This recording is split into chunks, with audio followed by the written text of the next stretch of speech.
తప్ప నాకు ఆ సౌకర్యం కావాలి ఈ సౌకర్యం కావాలని చెప్పే వ్యక్తి కాదు.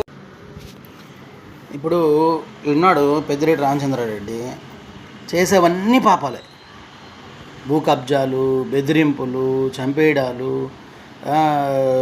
అన్నీ మాఫియా పనులన్నీ చేస్తున్నాడు. ఇప్పుడు మాలేస్తే దేవుడు క్షమించేస్తాడా?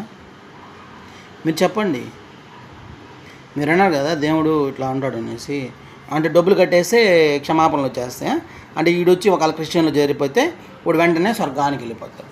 స్వర్గానికి దారి డబ్బులు ఉన్నాయి కదా ఒకటి దగ్గర, అది బొచ్చా బోల్డ్ దింగమాలని డబ్బులు ఉన్నాయి. ఇప్పుడు మాల వేసుకుంటే స్వర్గానికి వెళ్ళిపోతాడా?